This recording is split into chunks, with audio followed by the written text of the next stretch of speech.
Now we're going to have a look at the international newspapers. Now Florence is with us here on set. Of course, the main topic in the French press today, the hostage crisis in Algeria, also getting a lot of attention in the international press as well. That's right. The Guardian says that this hostage crisis is sparking fears of an escalation. This militant attack on and the Algerian gas field has raised fears that this conflict in Mali could become an international battle that would bleed across the porous borders of the Sahel and the Sahara region.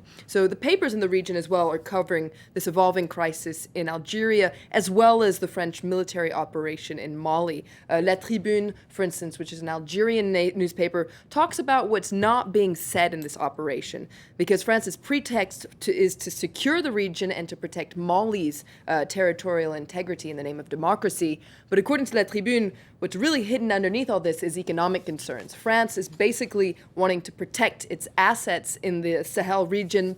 And it also needs to ensure that the region is safe, because in neighboring Niger, France's company Areva is about to start tapping into a uranium mine, and so it needs to make sure that the region is safe. Excuse me. And so according to La Tribune, this is the real unconfessed reason behind the war in Mali.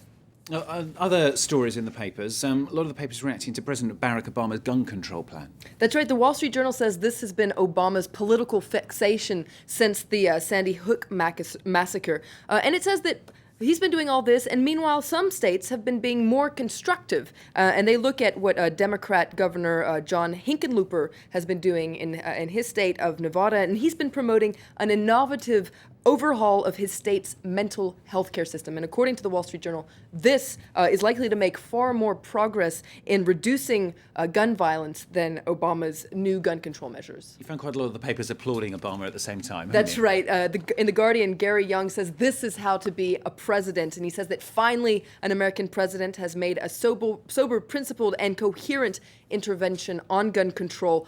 But no one should expect radical progress in legislation, because the National Rifle Association is a very powerful lobby. Now, the Washington Post, in their editorial, they say as well that Obama has his work cut out for him. His proposals are sound, but the problem is that this package is probably politically unrealistic. And according to the Washington Post, it's important to single out on Obama's list what is the most important and what is politically possible. And meanwhile, the battle over better gun regulation has just begun. It's interesting that you used the word battle, didn't you? It was an interesting piece you pulled out, International Herald Tribune, investigating the terms used to discuss gun control. That's right. This article says that in the debate on gun control, even the words can be loaded. Now, politicians and the media use gun vernacular often unconsciously. And according to the International Herald Tribune, this underscores the historical power of guns in America.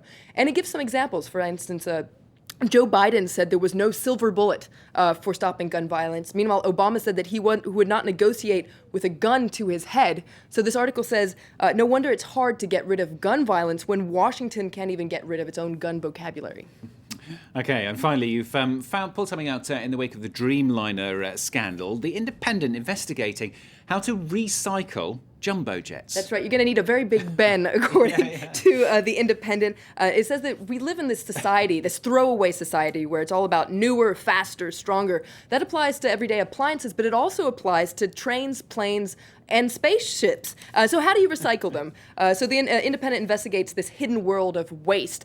For instance, airplanes. You see an airplane graveyard where there are thousands of aircrafts that find a resting spot in the desert in Arizona and New Mexico. The same is true for trains. Space shuttles, meanwhile, it's a different story. Now, the space shuttles in the United States, for instance, the space race was such a source of pride that NASA decided not to recycle these planes, but to make them somewhat into a museum, and has spread the various shuttles across the country to natural science museums. You think you could sell bits off for charity? Or what about something like that? That will work, wouldn't it? I have a couple of tiles off a spacecraft. Flo, thank you very much. Florence Villeneuve here with the international papers today here on France 24.